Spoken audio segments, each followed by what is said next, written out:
তোমাদের দেখাবো কি করে আমি ধোসা বানাচ্ছি। ইনস্ট্যান্ট যদি তোমরা ধোসা বানাতে চাও তাহলে প্রথমে তোমাদের যেটা করতে হবে, চলো তোমাদের দেখাই। তো লেটস গো।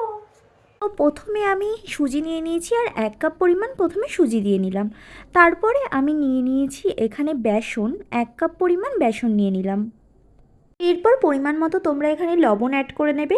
আর আমি তারপরে দিয়ে দিয়েছিলাম আমুলের দই, তোমরা এখানে যে কোনো কোম্পানির দই ইউজ করতে পারো।